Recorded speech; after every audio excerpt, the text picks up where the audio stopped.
Hey everyone, welcome to the channel. Again, my name is Jason. I'm the founder and CEO of Behind Bars Blueprint, an organization established to help individuals and their families navigate the entire incarceration process from beginning to end and even beyond.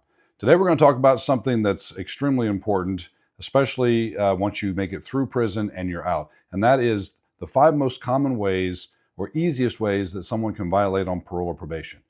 It's a very important topic. It's something that a lot of people misunderstand, and it's because it's actually the small things that'll get you. So let's get started. So point number 1 is it's rarely the big things.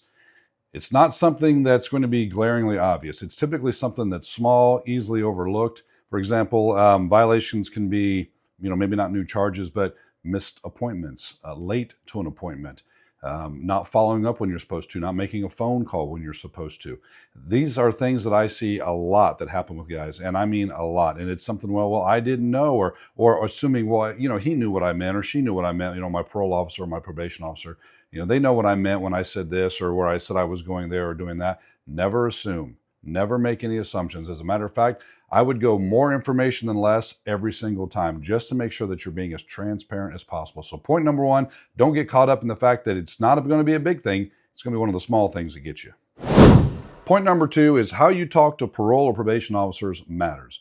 It matters a great deal. Your tone, your attitude, the way you come off, your body language. If you seem defensive, that's going to send up red flags. If you're not clear and articulate about where you've been or what you've been doing or how you're supposed to report in, the amount of information or the type of information that you're supposed to provide, if you are very vague about that, they're going to read consistency. They're not going to listen to your words necessarily. They're going to watch what you do, and they're going to watch how consistent or inconsistent you do it. And your attitude and the way that you come off is a huge part of that. If you seem combative, if you're defensive, if you seem, you're too quiet, well, what are you hiding? And again, they're going to take everything at face value. They're going to look at this like, okay, I'm either getting this, the truth, or I'm not getting the truth. And so you want to do everything you can to be as transparent as possible and to be consistently transparent as possible throughout your entire time on parole or probation.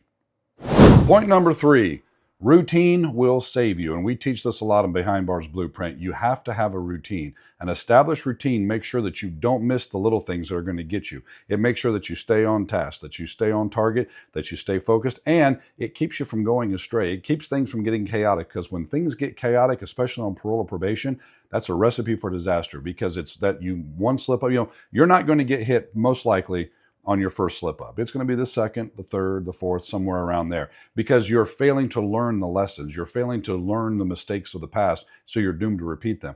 And parole is going to see that. They're going to be looking at, what type of routine do you have, and maybe your routine is no routine. And again, that's something that you've got to be very much aware of. But routine is going to save you. And again, we teach all of that in Behind Bars Blueprint in our workbook. We even show you what a daily routine looks like for us, what we practice ourselves, what we teach others.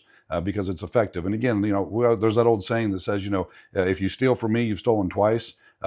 These are not, groundbreaking, earth-shaking concepts. They're just all consolidated in one place to make it easy for you, so you can go to this resource each and every time, remind yourself, hey, here's how the routine works. Here's how I establish the routine, and get on it. And when you do that, you stand much, much less of a chance of screwing up and going back. Point number 4. Your first slip up is probably not the most important slip up. It's going to be the ones that come after that. Your parole agents or your probation officers, they understand, this is something that's going to take some time to get used to, especially if it's your first time on parole or probation. So they're going to give you some flexibility. They're going to give you some grace on that. But then, like I said earlier, if it's your second, your third, you keep making mistakes, well, that shows a pattern. And that shows them that you're not taking this seriously, that you're not being disciplined, you're not being upfront. And that, be honest, it looks like deception. And that's something that they're not going to tolerate. So, if you mess up, it's your first slip, don't freak out about that. Be honest about it, be open about it. Talk to your parole officer, your probation officer, talk to them, be honest about it, and own it. But then take steps, talk to them. Hey, what can I do to avoid this in the future? Like if there was a miscommunication or misunderstanding, hey, own it and say, I don't want to do this again. I don't want to keep screwing up. What can I do to be more consistent in this so we don't repeat this again? And point number 5, the last point, is make it personal. And what do I mean by that? I simply mean it has to be something that's important to you. This is important to me. I've seen it firsthand. I've seen it multiple times. I've watched guys come and go. When I was in prison, I watched guys leave, and then 6 months later, they'd be back again. Being out here and doing this for as many years as I've done, and mentoring as many people as I have, I hate it. It's heartbreaking. You see guys violate and they go back, and a lot of times it's something that they just didn't share with you. I've also seen cases, and this is awesome, where a guy messes up and gets caught, and he owns it, and goes and spends the night in jail, and then parole or probation reaches out and says, hey, they reach out to someone in the community, hey, are you want to work with this guy? Because if you are, we'll let him back out and give him another chance. That's hugely encouraging. But that never would have happened if he would have been trying to be deceptive and being dishonest even after he got caught. So heaven forbid you ever mess up, but if you do, own it, okay?